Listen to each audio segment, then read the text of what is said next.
खौफ में है। बेटे ने खोली पोल, मोदी से इतना खौफ। तलहा कबूल रहा, बाप मोदी से कांप रहा। अब्बू को बचाने बिलबिलाया आतंकी बेटा। जिस आतंकी का नाम सुनते ही भारत के जख्म हरे हो जाते हैं, अब वही आतंकी हाफिज सईद अपनी मौत के डर में जी रहा है। उसने इस डर का कबूलनामा किया है उसके बेटे तलहा सईद ने। वही तलहा जिसे हाफिज ने लश्कर की कमान सौंप दी है, जो अब आतंकी की फैक्ट्री चला रहा है और भारत में खून बहाने की नई साजिशें रच रहा है। आतंकी पुत्र तलहा ने कहा कि मोदी उसके अब्बू को मारना चाहते हैं।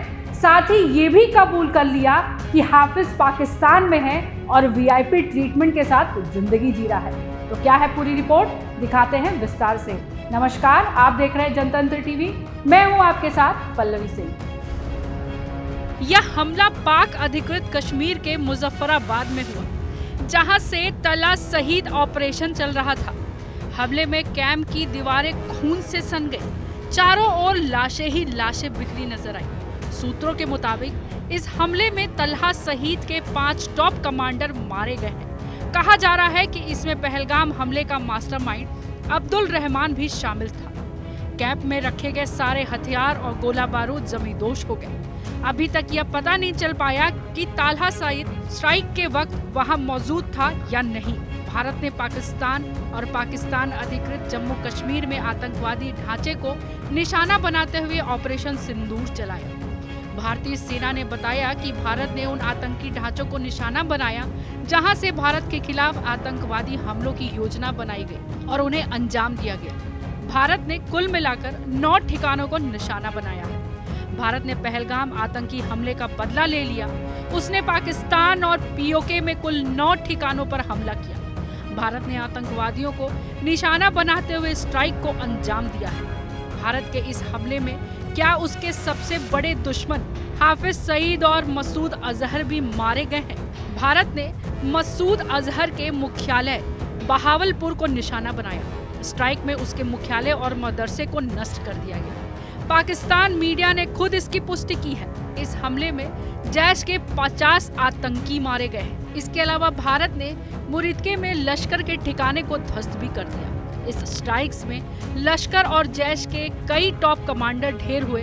हालांकि इस हमले में मसूद अजहर और हाफिज सईद के मारे जाने की जानकारी नहीं आई। भारत के हमले के बाद पाकिस्तान के पीएम शहबाज शरीफ ने इमरजेंसी बैठक बुलाई है। उन्होंने कहा है कि भारत ने हम पर युद्ध थोप दिया है और हमारे पास अब पलटवार का अधिकार है। तो आइए आपको बताते हैं भारत ने कहां कितनी स्ट्राइक की।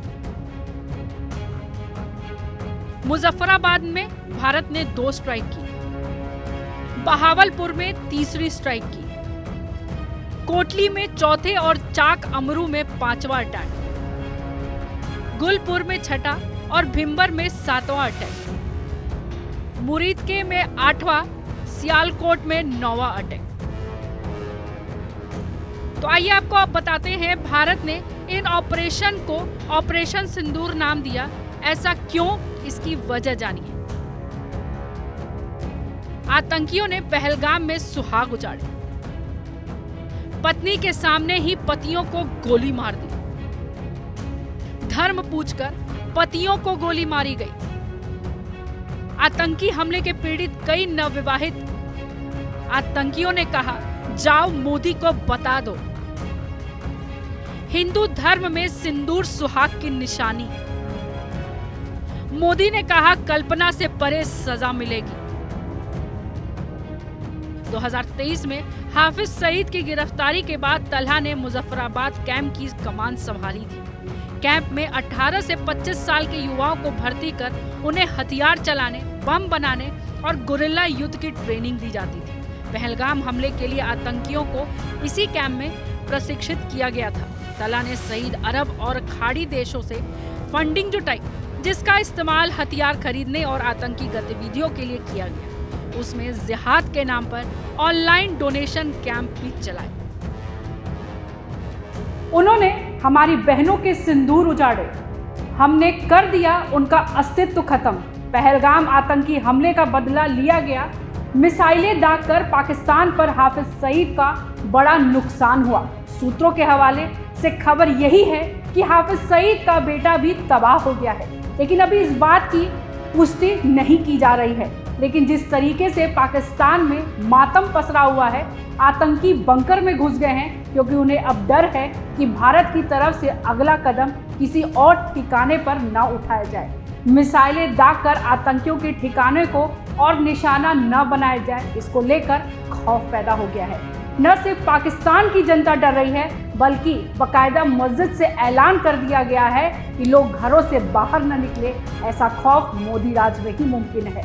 तो आपकी इस बारे में क्या राय है, हमें कमेंट कर जरूर बताइएगा। तब तक के लिए नमस्कार।